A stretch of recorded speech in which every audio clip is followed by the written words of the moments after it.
Good evening, I'm Dennis Ward. Welcome to APTN National News. Today is day 3 of Iqaluit's water crisis. The Nunavut capital's water supply has fuel in it, and that means you can't boil away the problem. And over 7,000 people are beginning to feel the pinch. This from our Kent Driscoll tonight in Iqaluit. The Sylvia Grinnell River has clean water, and you can get here by car from Iqaluit in around 10 minutes. Even when the water's working the way it should, many Iqaluit residents prefer their fresh river water. Most didn't imagine a time where it was the town's only water source. Residents are filling anything that will carry water and bringing it home. The city's plan is similar. They're filling these water trucks right from the river, driving downtown and distributing it to residents.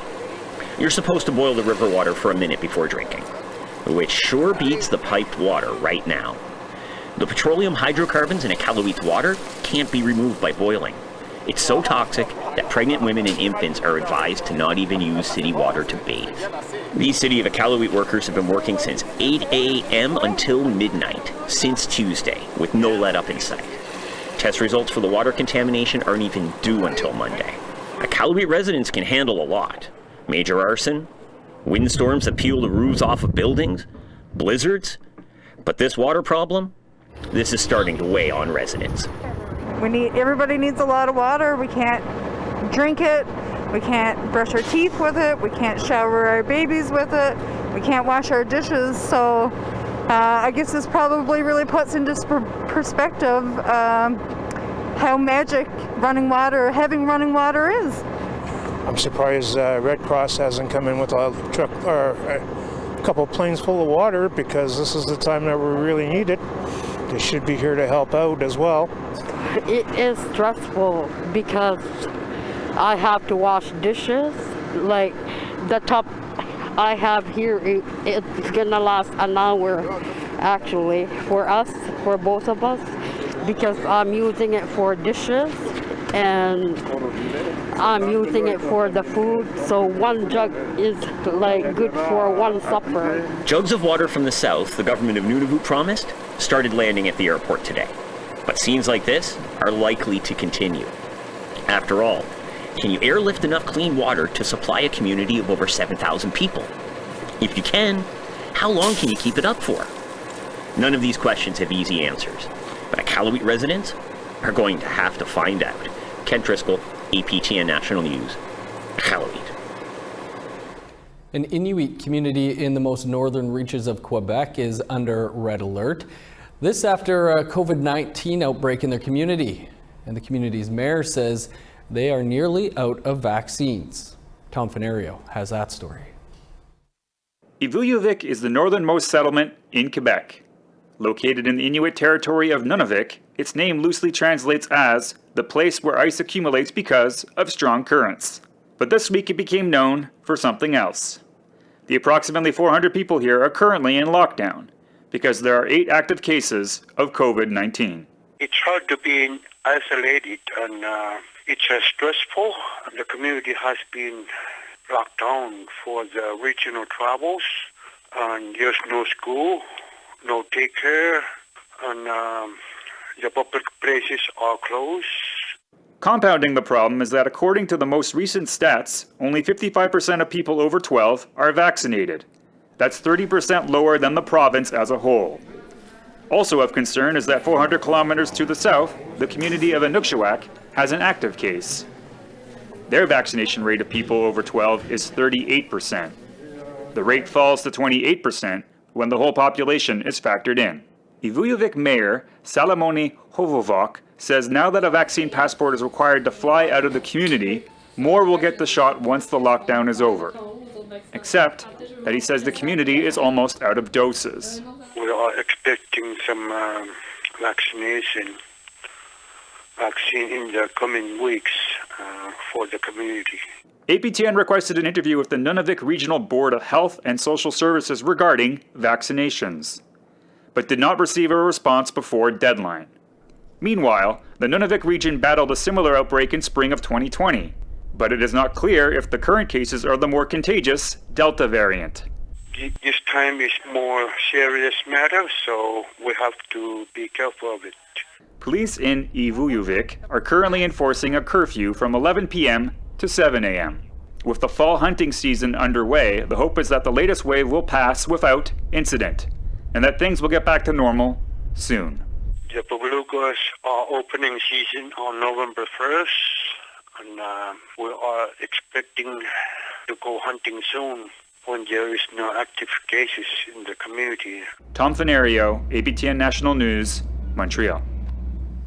A Mi'kmaq fisherman is missing off the southern coast of Nova Scotia.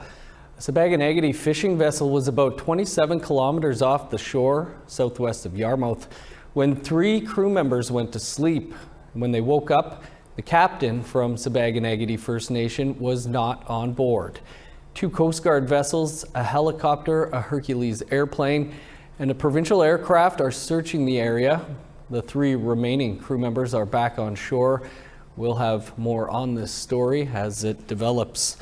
In southern Nova Scotia, 4 Mi'kmaq communities have reached a tentative agreement with the Department of Fisheries and Oceans.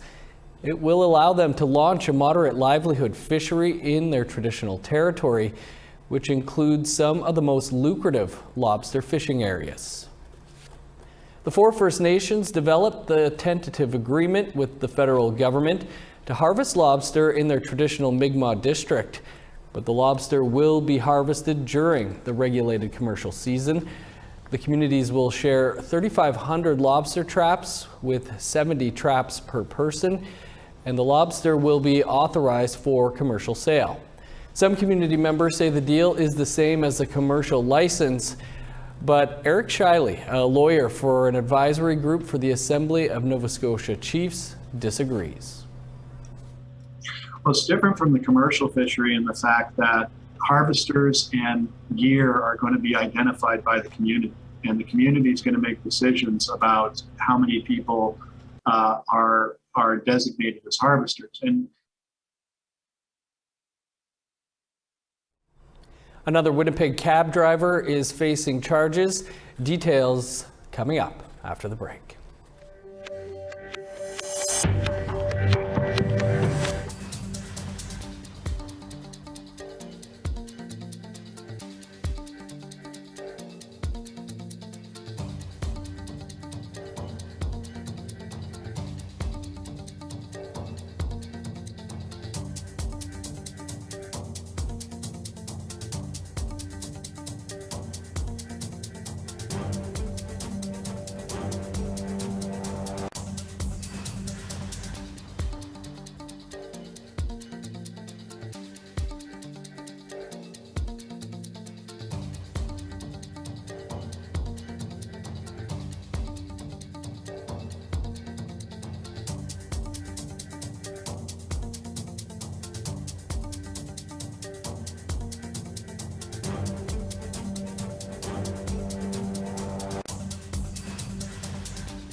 Welcome back.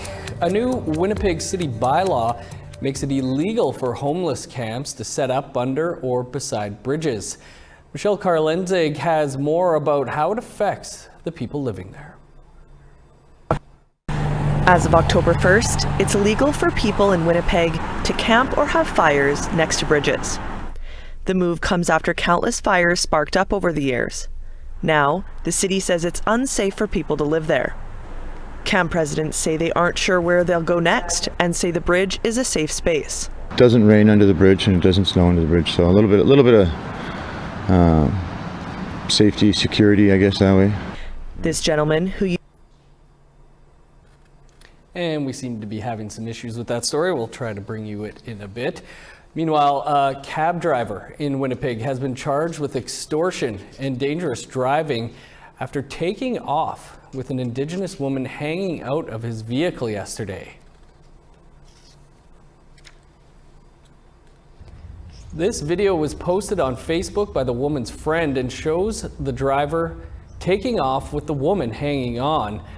The 23-year-old woman reported to police that the cab driver was withholding her phone until she paid him. She said when she tried to grab the phone, that's when the driver took off. Police say the woman suffered minor injuries. This is the second incident involving a Winnipeg cab driver in the past month that has resulted in criminal charges. Now back to that story about a new Winnipeg City bylaw that makes it illegal for homeless camps to be set up near bridges.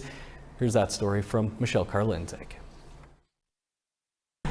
As of October 1st, it's illegal for people in Winnipeg to camp or have fires next to bridges.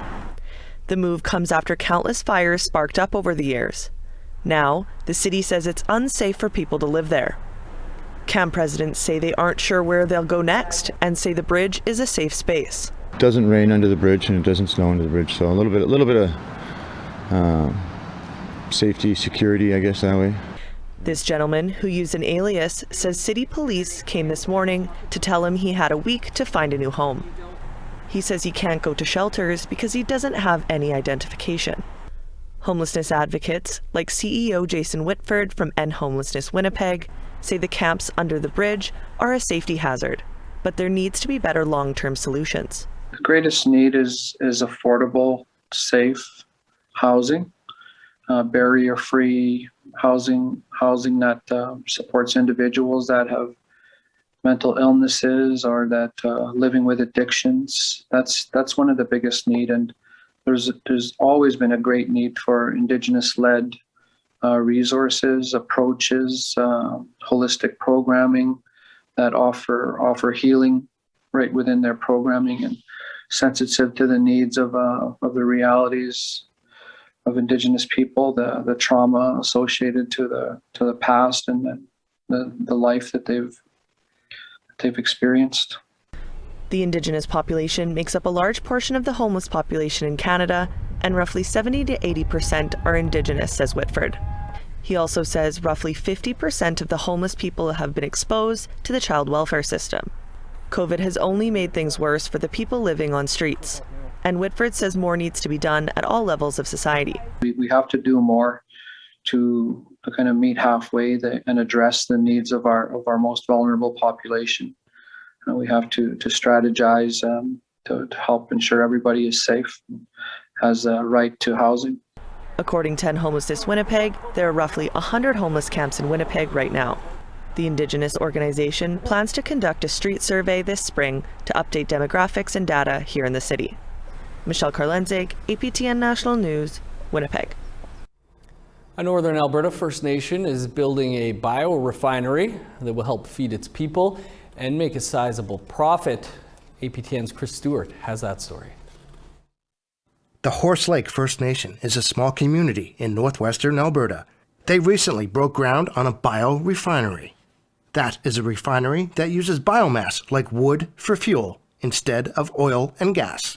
Azar Cameron is the CEO of the Horse Lake First Nation. This will be a fully integrated biorefinery, one of maybe the first in Canadian landscape, with a focus on year-round greenhouse operations with the commercial production of biostimulants for agriculture, horticulture, soil reclamation, and reforestation. That commercial production could generate about $1 million a year in revenue. Biostimulants help plants and trees grow faster. Cameron says the refinery will be carbon neutral and will benefit the community with vegetables from the greenhouse. The greenhouse, the food produced over there is a bonus for the communities, and it's just, and even then after that, there will be more energy than we can use, which can then be channeled into all kinds of other energy uses, including if you want to heat another building, for example, or maybe just add another greenhouse. Cameron says the refinery will produce some employment as well. Community is certainly excited about it. There's a lot of interest. It creates jobs. It creates permanent jobs as well as seasonal jobs. For the seasonal jobs will be for the biomass. It is expected to be fully operational in January. Cameron says he hopes to expand in the near future. Chris Stewart, APTN National News, Edmonton. A new episode of Nation to Nation is coming up right after the news. Here's host Brett Forrester with a preview. Both the Mohawk Institute and Mount Elgin residential schools were in southern Ontario. Both opened prior to Canadian Confederation, and now both will be searched for unmarked graves. I speak with survivor and former National Chief Del Riley about the probes. Plus, all is quiet in Ottawa now, but don't expect that to last. Political Studies professor Kathy Walker joins me to speculate on how Indigenous issues may figure into this session of Parliament. And Métis Nation of Ontario President Margaret Froh responds to the latest barbs from MMF President David Chartrand. That's all happening in just a few minutes.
Welcome back. Time now for our photo of the day. And if you've ever wondered what the sunrise over Lake Manitoba near Kinnesota, Manitoba might look like, wonder no more. Thanks to our viewer, Casey Doken, for this great picture. It looks great indeed. Keep these shots coming by sending us your photos to share at aptn.ca. And then be sure to tune in each day to see if you are our next photo of the day. Now let's take a look at tomorrow's weather forecast. Starting on the East Coast, 10 with showers in St. John's, 16 for Halifax. 7 in Kuujjuaq, rain in Nain with a high of 5. 20 with showers in Montreal, rain, and 13 in Saguenay. 16 in Sault Ste. Marie, 18 and cloudy in North Bay. Showers in Thunder Bay with a high of 12, 8 and rain in Sioux Lookout. 7 with rain for God's Lake, showers in 6 in Norway House. 8 with rain for Winnipeg, a chance of snow, and 11 in Brandon. Sunny and 11 for Regina, Swift Current, and North Battleford. 11 and sunny in Meadow Lake, 9 in La Ronge. Over in northern Alberta, 11 for Fort McMurray and Grand Prairie. 14 in Edmonton, 15 in Lethbridge. Showers and 13 for Vancouver, 12 and rain in Victoria. 8 with showers in Prince George, 9 in Fort Nelson. -1 in Old Crow, 0 with snow for Dawson. 6 in Yellowknife, snow, and 0 in Norman Wells. -1 with snow for Sax Harbor, 3 below and snow in Inuvik. 6 with showers in Whale Cove, 5 and rain in Arviette. -2 with snow in Resolute, +2 in Joe Haven.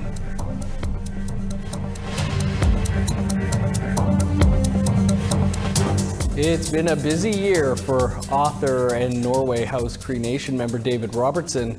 His young adult saga was just picked up by a Disney subsidiary, and it was announced today that his book On the Trapline has been shortlisted for the Governor General's Literary Prize. David joins me now. David, great to see you, and congratulations on the nomination. Thanks very much. This is the second time you and illustrator Julie Flett have been nominated for the Governor General's Prize. Last time you won. What has made this partnership so successful? I think part of it is that we have similar approaches to storytelling, in particular in how we envision stories that involve words and pictures. There's a lot of patience in our work, a lot of, I think, just peacefulness, a lot of poetry. And there's just a lot of trust between us. We've developed a lot of trust, and we feel like family. And you know, she has family in Norway House as well, and there's just a lot of connections and a lot of just a lot of trust that we're in working together. We really feel like we can put the best. We can get the best out of each other, I think. Can you tell us a bit about you know, what inspired On the Trapline? So it was about 3 years ago, and I took my dad out to his trap line. He'd asked me to take him, and he hadn't been for 70 years. So he hadn't been since he was a boy, and we just spent the day out there together. And just being out in the land, I just felt this overwhelming sense of being home, and it was just such a beautiful day to spend together. And after I left, I just felt compelled to just document it. And I was on a camping trip with my family, and I just wrote it down on a notepad. It's the first and only time I'll probably write down a book, not on a laptop. But it was nice to be able to just actually write it in nature, because we spent that time on the land together.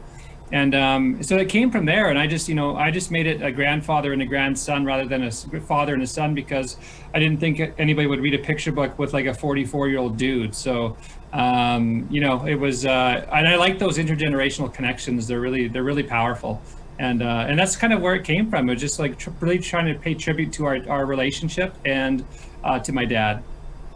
Well, this has been kind of a big week for you, as some other news slipped out about a deal you have with Disney subsidiary ABC. What can you tell us about that deal? Yeah, it was something that we've been working on for the last several months with my film agent at Westwood Creative. And there was some interest in the Barron Grounds and the Mississauga just because the Barron Grounds has had a really good year, and it was a matter of working out some of the details and making sure it was a good fit. And then, for me, it was like keeping my mouth shut until I was able to talk about it. And so I finally was able to talk about it this week. So that was really fun. Yeah, that would be tough to keep that under wraps. Well, David, it's been you're on quite a run here. Congrats on it all, and wishing you the best of luck here with the prize as well. All right, thanks, Dennis. I appreciate it. After uncovering the pages of the Colonial Playbook last week, APTN Investigates is now exploring the Colonial Toolkit, exploring the tactics Indigenous peoples are using to break free from colonialism. Here's a preview.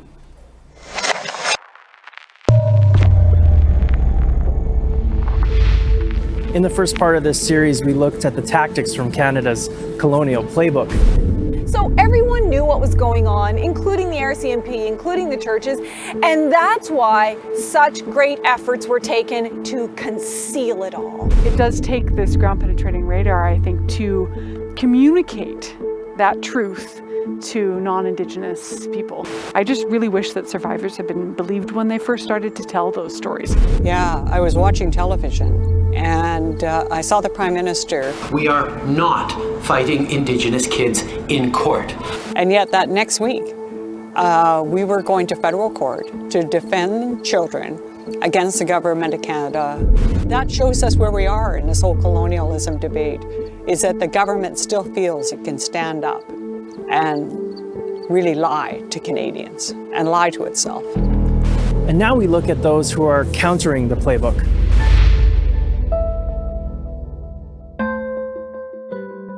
This is actually the largest modern treaty in Ontario's history. Parliament Hill, the Supreme Court of Canada, they all reside on Algonquin territory. All of them are illegal occupations. This is where the Ryerson statue was. It wasn't just the removal of the statue like in a protest, but it was considered something very community-based. How have we fought back? Because I think what we need to be talking about is that we're not victims, we have strength. And while we've been victimized, that doesn't mean that we're powerless. We're not just survivors, we're powerful, resilient people. That's what I want to talk about. Looks incredible. You can catch the Colonial Toolkit on Friday. That's tomorrow, right after our newscast on APTN Investigates. That's all the time we have for your APTN National News for this Thursday. For news anytime, you can visit our website, aptnnews.ca. I'm Dennis Ward. Thanks for being with us. Stick around. An all-new Nation to Nation with Brett Forrester is up next. Have a great night.